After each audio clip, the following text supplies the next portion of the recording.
Josh Mettle, welcome. It is so good to see you, man. How are you this fine day in beautiful downtown environs around Salt Lake City? I am absolutely awesome, man. We went for a trail run this morning, Drake, which you coached. Yeah. And I met at 5:15 at Einstein's Bagels, and we cranked out what's called Rattlesnake Gulch, which is about a mile and a half through this nasty rattlesnake, really steep stuff across the valley or the canyon, if you will, and then you end up on the edge of the mountain, overlooking from Great Salt Lake to Utah Lake. So you've got about 190-degree view. And we watched the sun come up the east side over the mountains. Oh, man. We high-fived. We saw only deer, and we came back just in time to make it for this interview. So that is so awesome. Pretty rad. Pretty rad. Yeah, that's a great start to the day. And that very thing, may that encourage our listeners or viewers. Reminder that viewers, you can catch this on my YouTube channel. But a reminder that the way you start your day creates your day. And Josh just described that perfectly, because Josh, here's what we know. Somebody listening right now is saying, that's not how I started my day. My alarm went off. I hit the snooze alarm.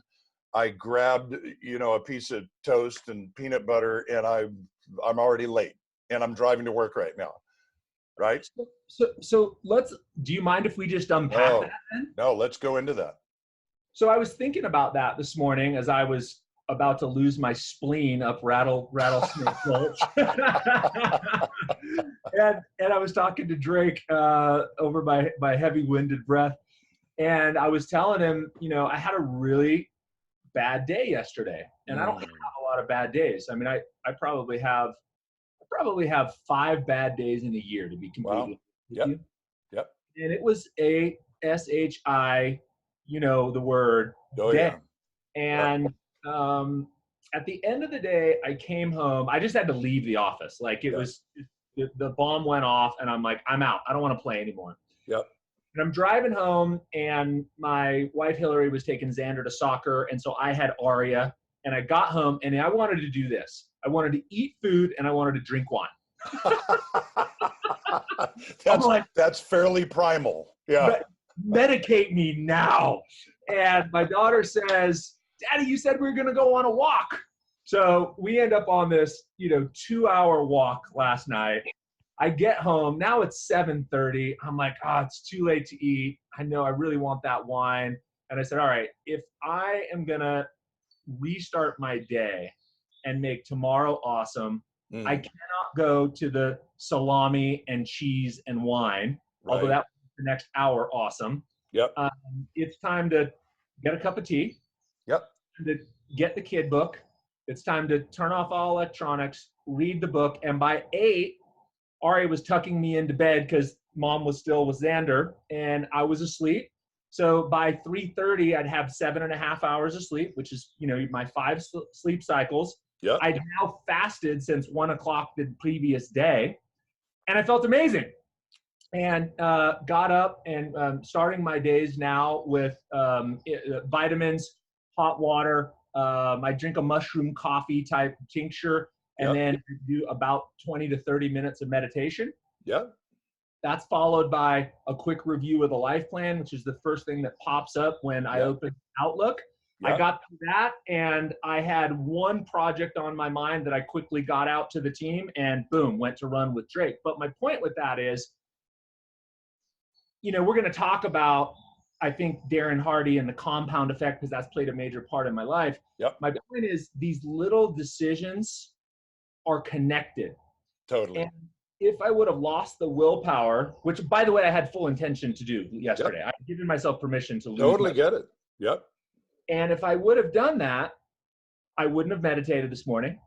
My run with Drake would have sucked if I would have made it at all. Right.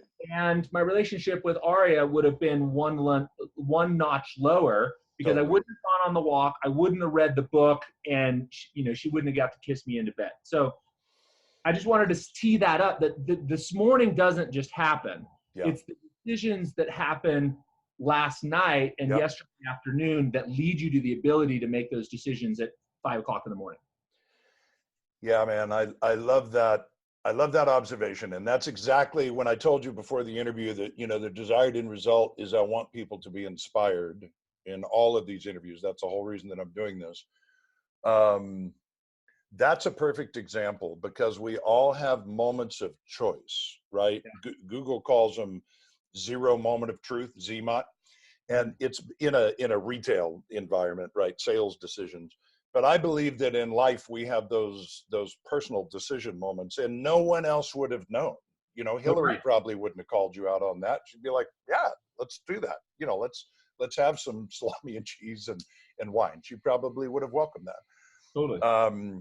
But I love that you made that decision and that you started to string together the consequences, right? Because to your point with Darren's book, The Compound Effect, that's when the dominoes all start falling in the direction that you want them to, because they can fall the other way too, right? We can just find ourselves out of control. So let me set the stage a little bit here.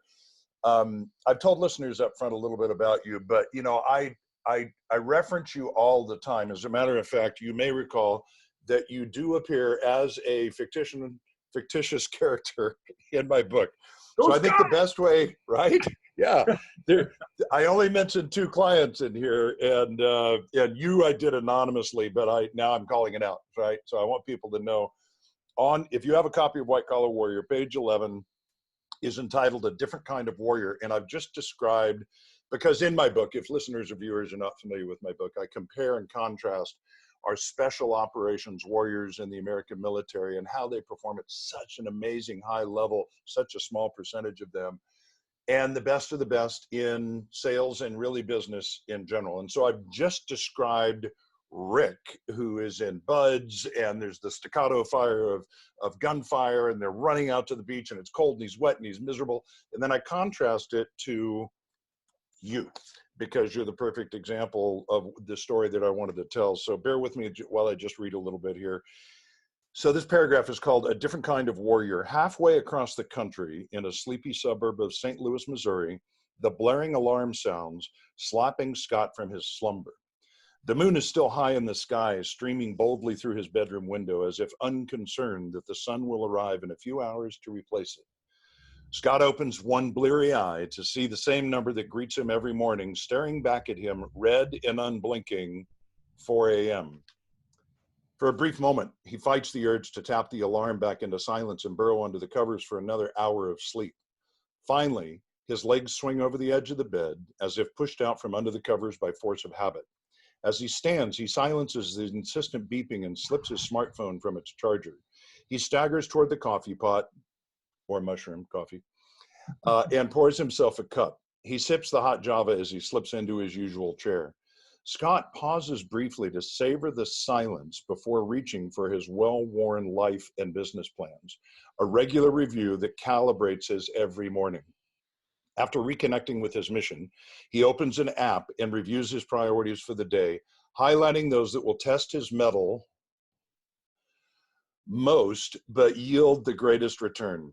Today, we'll decide whether Scott has what it takes to continue to be the best of the best, the elite of the sales world. He is a warrior of a different sort than Rick, a sales professional who knows that even if he entertains the thought of quitting, he will fail. He downs the last of his coffee and notes that his morning calendar shows an intense physical workout, followed by breakfast with his children and a quick check-in with his support team before a day full of back-to-back meetings with potential clients. He breathes deeply and opens his laptop to review email. His mind already rehearsing the script he performs with precision each day. Do what most will not do to enjoy what most never will. That's you, my friend. Awesome, man. Thanks a lot. I appreciate the kind words and the gesture there. Well, it's a nod to the reality that I knew of you. You know, there was a time that many years ago when you were getting up at 3, if I'm not mistaken.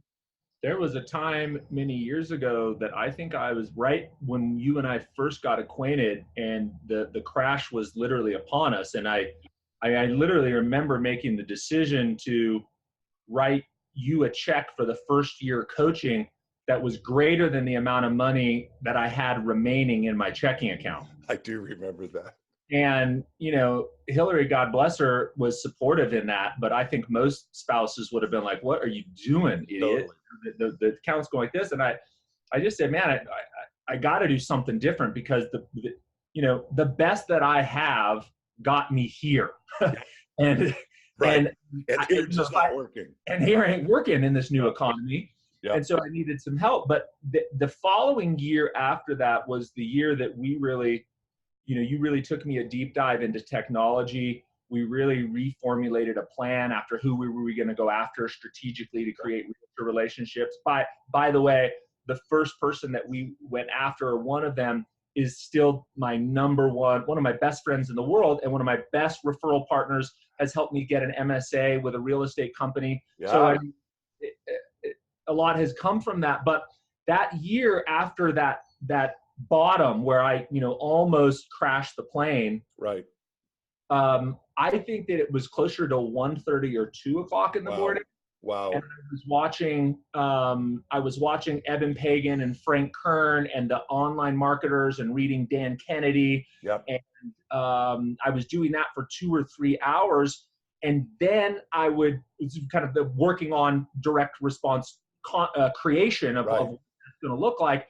And then I would hit the gym with Hillary, and then we would be back, and I'd be at the office by 8. So it was insane. The first year or two, I was strictly driven by fear. Yeah. And it was a couple year run of about 4 hours of sleep. And then finally somewhere in Masters, we had a guest speaker come in that talked how important sleep was. And I was like, oh, okay. That's where these wrinkles are coming from. Right? Yeah, I get it.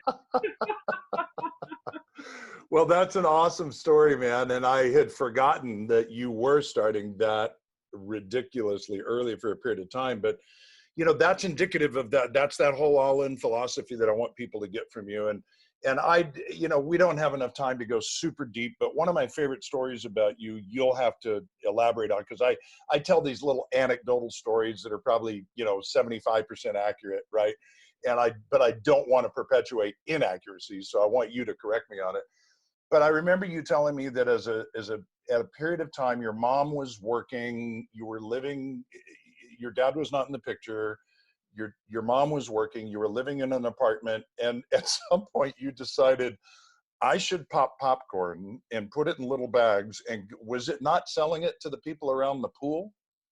No, it was. So, you know, my mom and dad were separated prior to me being born. And so mom was primarily the main support keeper, although dad has been great throughout my life, but she was the main caregiver. And mom was an incredibly loving woman that was an entrepreneur, but always had a hard time making those entrepreneurial ventures profitable long term. We have these, like, you know, consistent spikes and valleys, and money was always, you know, an issue. I was always trying to figure out how to earn money from a very young age, because I knew, you know, when you go to the grocery store and you can't get all the groceries you want because there's not enough money. Yep. That's an interesting thing that so far my kids have never had to deal with, right? It's like, yeah, sure, we throw it in the cart. Sure. And so from a very young age, I took on a responsibility that I needed to be a provider, and I needed to figure out a better system to handle this problem, which was enough money to put groceries in and enough money to pay the rent. So I think it was, man, I want to say it was somewhere around the age of 7 or 8, which sounds ridiculously young to me. But it sure does, man. And so for a small period of time, we had left an apartment and we were living in a Holiday Inn. And I think that was because the money that mom had was like enough to pay a week's rent at a Holiday Inn, but not enough to pay a month's rent at an apartment. Yeah. And there was like supposed to be some more money to come in. We ended up living like 2 months at a Holiday Inn because all the cash she had was to stay ahead 1 week. And so one of the things that she did was she bought a popcorn popper and a bag of popcorn, because a popcorn popper at the DI was $3. Right. Deseret Industries, the secondhand store. Yep. And then you can get kernels for 99 cents that would feed you snacks for like a month, right? Fill your belly. Yep. Fill your belly. Yep. So we were down at the pool one time, and I thought, you know what I'm going to do? And then my mom had bought these like little bags that you put the popcorn. I'm going to go fill the bags with popcorn, and I'm going to walk around, and I'm going to see if I can sell these on a Saturday for like $1. Yeah. Like $25, right? A 7-year-old kid, $25. And I was like, wait a minute. We just turned $2 into $25. I cracked the code. At 7 or 8. Yeah. Yeah. And so then I thought, okay, so I see people coming back and kind of getting back to the hotel right around that 5 or 6 time after their business meetings. Mm-hmm. So on the weekends and at evenings, I'd pack a bunch of bags and I'd start at the bottom floor and I'd just knock door to door on the Holiday Inn. Oh my goodness, man. And I was like, this is perfect. There's like 30 people at this row, 30 people at this row. And so we just, I'd sell popcorn. And that was a gig for at least a couple of years. Wow. And who's going to say no to a cute little kid? Totally. It's a buck. Like I'm in, of course. Yeah, like it's delicious. There's 5 because you're cute. Yeah. Yeah. And then they'd say no. I'd just like look them right in the eye and I'd be like, really? It's a no. That was my clothesline. That's a good close. It's That's $1. Good close. Yeah. I hope you still use that. Yeah. But it's 100,000 or whatever. Right. Well, buddy, that story is amazing because I think I know, of course, those moments shape us, right? And so for those of us like your kids right now, you're going to have to deal with the fact that you have created an environment where your kids will never be forced to have that kind of experience, right? So they're going to have to learn their lessons from you guys another way. And have they heard that story, by the way? No. You need to tell them that story. Okay, I'll do that. Yeah, that's powerful, man. And so there's so many places I can go with you, but to fast forward then to football. So there was a time, presumably in high school, you went to a D1 school, you're playing AA ball. And again, I don't remember the details. That's all I recall. But did you have an injury or what happened there? What took you off that trajectory? Yeah, so I was kind of a precocious child and imagine that. a lot of energy, man. Yeah. And I was kicked out. I don't know if I ever told you this, but I was actually kicked out of 6 junior highs. No, that's impressive. Yeah. My mom did not think so. Oh man, she would disagree with you, right? And on the 7th junior high, I found sports, and that happened to be football and a group of kids that could beat me up enough to make me tired. Yep. And so that got me through the rest of junior high and through high school, and then ended up playing football in University of Northern Colorado in Greeley. And then in my second year there, in fact, we were headed to the national championship game the next day. Wow. And it was a walkthrough practice with shoulder pads, and somebody just decided to, jerk around and lay a hit on me, and I wasn't looking or paying attention. I was like, well, we're going to the national championship. Yeah. Boom. Dislocated shoulder, straight to the emergency room, couldn't get it out, had to have surgery, and that was it. Going to the national championship game tomorrow, boom, you're done with the rest of your life. So that'll rock your world. That was a little bit of a recalibration. Yeah. And the beginning of the recalibration process, right? So because I don't have time as much as I would love to dig into even more of that kind of stuff, I just want people to hear what shaped you. And so now fast forward, and you're in the mortgage industry. And the thing that I always tell people is, the interesting thing about Josh is I remember a day, and for those in the mortgage industry, this was pre-Dodd-Frank. I remember it vividly. And you asked the question, it wasn't me, you asked the question, I want to take a look at the loans that are most profitable, that I enjoy doing the most, as I recall it. If not, it was similar to that. And you came up with this idea of physician loans. And as I recall, because we were coaching at the time, your first foray into that space was not stellar success, right? It's like you had a friend or an acquaintance that was in the pharmaceutical industry, and you bought a used black Escalade and had a deal with a hotel. Am I recalling this correctly? Yeah, you're pretty spot on. So that as the incoming physicians just graduating from medical school were looking at local hospitals, you were coming along with realtor partners and coming alongside them. And I think that was your first effort. Now, I don't mean to say that it was an abysmal failure, but that's clearly not what you're doing now. And so what I want people to hear is, in any industry, you realized that I call it a sea of sameness, right? When everybody's sort of doing essentially the same thing and you're commoditized, there is value to developing a niche. No doubt. And you developed a niche like I've never seen before. And so if we were to fast forward that, because I remember then you were registering URLs for all 50 states. You were recording video interviews with white coats, right? Physicians in white coats, and you're driving people to the website. You were creating social proof that this is what we do. And then forgive me, because I may be stumbling into something here that is no longer accurate, but you created a connection with a financial planning organization that also specialized in physicians, correct? Yeah, well, in the context of the show, Going All In. Yeah.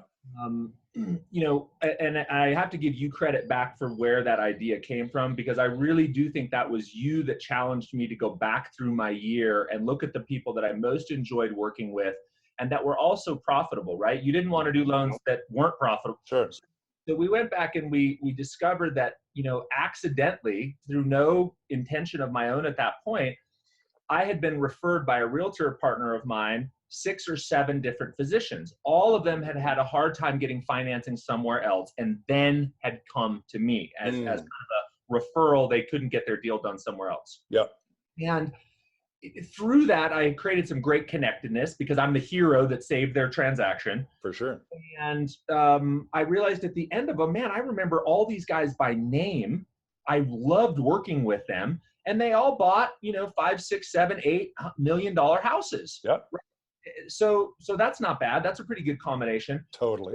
When I figured that out, I started thinking, okay, I realized there's 3 or 4 things that I had figured out that other people hadn't figured out on how to overcome the challenges that this niche, these medical professionals had. Yeah. And in doing that, it was right about the time that Google bought YouTube. And it was literally like within 30 days. And I was listening to Eben Pagan or Frank Kern, and they said, just figure out who your target market is. Who do you have a special ability to serve? And who loves serving, right? That's the 2 questions. Yeah. You line that up, and then you figure out what are the top 10 questions that those people are going to ask. And you just write them down. Yep. So at this point, I was still working with a few physicians, and I just started writing down all the questions. And then I popped out in front of my camera just like this, hit record on YouTube, and I answered those top 10 questions one at a time.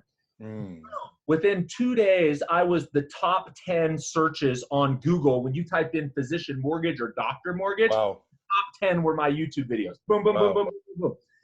Then we bought Utah Physician Home Loans. I was fearful to go outside of Utah because I knew there was more competition.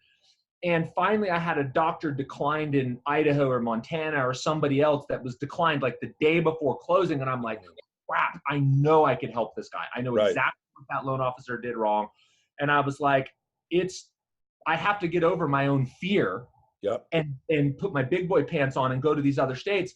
So eventually we moved to all 50 states. We bought, we run about 60 websites right now. I wrote a book called Why Physician Home Loans Fail, How to Avoid the Landmines for a Flawless Home Purchase.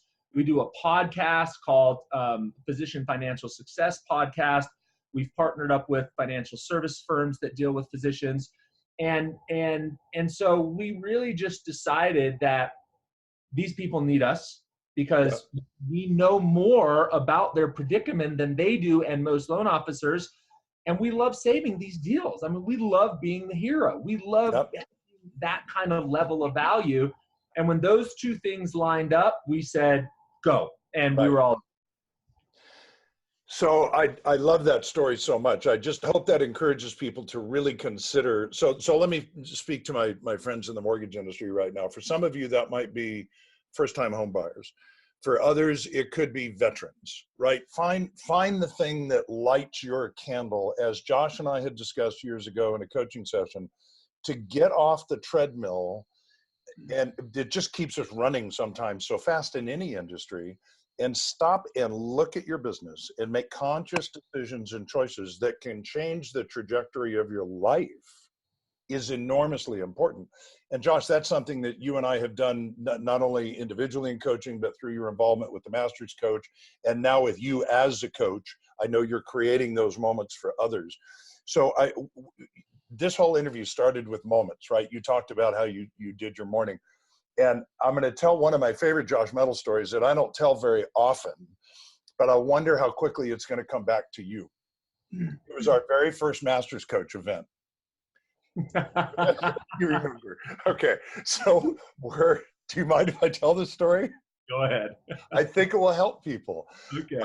We're at the Ritz-Carlton, Half Moon Bay, and in hindsight, now I realize what has happened, but the next morning you show up late to the first morning. And I'm like your dad all of a sudden, right? And I'm looking at you like, and you're bleary eyed and apologizing like, yeah, sorry, I'm late. And I'm like, dude, if this is the way you're going to show up, don't show up. Totally. Do you recall this? Oh, vividly, like it was yesterday. And it's because never gonna forget that one, Bill. It's because the night before you didn't resist the temptation to hang out with some guys and have drinks, and it's everybody's done it, right? But it was like the next morning at our premier program, and you're my star guy, and you're showing up, and I'm like, no, dude, this is not how it's going to work. And by the way, I don't know if you also recall, on social media, I had looked up on Facebook, and you and Hillary are like on the front of a boat in the river, and you're throwing chakas and holding beers, and I said, dude, you're not in college anymore. Like, come on, your branding matters. Do you remember this? Absolutely. Yeah. You can be all in on the wrong thing at certain times, right? Well, we all do. We all do. I mean, that's a really interesting point that Todd Houston, the mountain climber that I mentioned, the one-legged mountain climber, mentioned, and he said you can be all in on the wrong things. And totally. He did that with painkillers, and then he did it with these physical challenges. So that's a really good point. That can take you to the dark side, or it can take you to the positive side. So Josh, I want to leave people with this understanding. At what age now? How old are you? 41. So at 41 years of age, what I know, and you are welcome to correct, is I remember coming to Salt Lake, and we did an event for some of your team. And it just struck me that you had mentioned that it was a Range Rover that you were driving, I think, at the time, and it was a few years old, but it was paid for. And it struck me that that's interesting. I have clients that pay $1,000 a month for a car. Interesting. And then we started talking about investment property, and I was blown away to learn that you had like 1,000 doors. 100. Sorry, not 1,000. Sorry, too many. I want to get to 1,000. Fair enough, man, and you will. 100. So sorry, 100 doors. And I thought, man, most people in America don't have any investments to speak of outside of a 401k. Most of the people in our industry recognize that they would like to have some passive income, but they haven't pulled the trigger on it. Many might have one, but to have 100, and then to have your mom and your bride involved in the management of that, I just thought, oh my goodness, this is such a phenomenal example of what's possible. So people will say to me, I had a client say to me yesterday, we just vacationed someplace and we saw this cool house, and now I got to figure out how to pay for it. And I said, you don't work at Walmart. Like, figure out how to pay for it. Come on, right? Put a plan together. You can absolutely do this. In our industry, in the real estate industry, and most of the industries that I serve, the opportunities are limitless. And so I guess I'd like you to close with just your observations around that, because again, you're now coaching with Fairway, and you have people that you're influencing. And I don't know how many of those stories that you tell, and I know that your humility would probably cause you not to call out some of the things that I'm calling out. But to me, Josh, that's what That's what shows people what's possible. You're the Roger Bannister 4-minute mile. I want people to see this and listen to this and say, that's interesting. I've never been challenged like that. So in closing, what would you say to people about this, all in philosophy, and what you've personally experienced that has worked for you? Yeah. I remember being 20 or 21 and watching or listening to Robert Kiyosaki's book, Rich Dad, Poor Dad. And I told you that, I came from a very humble and sometimes very financially challenged upbringing, to the point where we're selling wedding rings for food. Those things happen. Yep. And so I was always looking for a better way. I was always thinking, I remember looking up at like tall buildings and going, how in the world does someone come up with enough money to build and own one of those buildings? Like, I want to own one of those. And I was always looking for a plan or a way. And I remember reading that Robert Kiyosaki book, and in there he talks about, the cash flow quadrant, and you want to have as much income coming from self-employed, but he also talks about positive cash flow. And if an asset isn't spinning off positive cash flow, then it's a liability. And that's why in his definition, your primary residence, unless you've got some cash flow from it, or it's paid off, or you've got some tax deductibility, it's not an asset, it's a liability. Yep. So I remember reading that book and I go, okay, I get it. I got to get as much money as I can on the self-employed side of the equation. I have to pick up as many assets as humanly possible that have cash flow, not buy a piece of real estate because I think it's going to be worth more down the road, but for the cash flow. Yep. And in 30 years, all of those will be paid off and I'll be rich. Easy. Just that's it. Right. All I need to hear. So, I think I've really spent the last 20 years trying to execute on that plan. And I think one thing that may be a little different for me is I implement immediately. Like, for example, I was a couple years ago, I think I told you the story where we were watching Fox News and Xander was probably like 4 or 5. And he got up and moved out of the kitchen abruptly. And I said, hey, buddy, what's going on? And he goes, I don't like what's going on the television. It doesn't make me feel good. And it makes me put his hand over his chest. And it said, it doesn't make me feel good. It something to the effect of it concerns me or worries me. And I'm like, a 4-year-old just figured out the news was hurting his heart. I'm like, that's it. That was the last day we had television in this house. Yep. We never, ever, ever watched television. Now we watch Netflix every now and then as a family, but that was it. And so as I've gone through the last 20 years, I'll just take those little pieces and I'll go, oh, there's a better way. Yep. Oh, there's a better way. Yep. There's a better way. And that's it. Like this year, in the last 2 years, I've taken up meditation and I am religious on that. And I absolutely love it. So cool. I've gotten into to journaling and I do it religiously. I'm absolutely do it. And so I just go through my life trying to pick these little nuggets up. And if somebody's got a better way of doing something than I do, kick out what I'm doing, implement what they're doing tomorrow, and then reiterate and continue down the plan. Yeah. I've always seen that in you, and I love that. I love your, there used to be, IBM, I think, was famous for this expression called "not invented here." I don't know if you've ever heard this before, but it was a very closed-minded, fixed mindset, not a growth mindset. Like if we didn't come up with it, we're not rolling with it. And there's a reason IBM is no longer the IBM of old, right? So that philosophy was very much the Blockbuster philosophy, right? That didn't work out. So you've always had the growth mindset, which is like, as you just said, I can't think of how many times you heard Daniel say something, Daniel Harkavy, the founder of Building Champions, or one of the speakers that we'd had in an event, and you're like, radar lock, I got that. Yep. And you did that. This will be the closing story. You did that when you made the decision. I'm fairly certain this all started, I'll let you clarify it, but I think it all started with Hillary calling you out on missing dinners and time with the kids. And I just remember I asked you to send me a screenshot of your calendar, not because I didn't trust you, but because accountability matters. And you may still have it, 5:36, whatever. It was like, dinner's on the table, adios. Go home now, your family needs you. Nice. Nice. All And caps, right? 5:30 with a 5:15 alarm. So it pops up on your computer. Go home now, your family needs you. It's hard to say no to that. Right? People. Listen to that. Let that one sink into your heart. Let the tentacles of truth seep into your soul, and let yourself no longer be deceived that the person that works the most hours, this is the one area where I will just call Elon Musk out and say he's absolutely incorrect, because he told his, you probably read this, he told his whole company that, 60 hours a week is, minimum. In order to dominate, you've got to work 80 or 100 hours a week. And it's just not true. It might be true in his world, and he's certainly an amazing genius, and I'm no Elon Musk.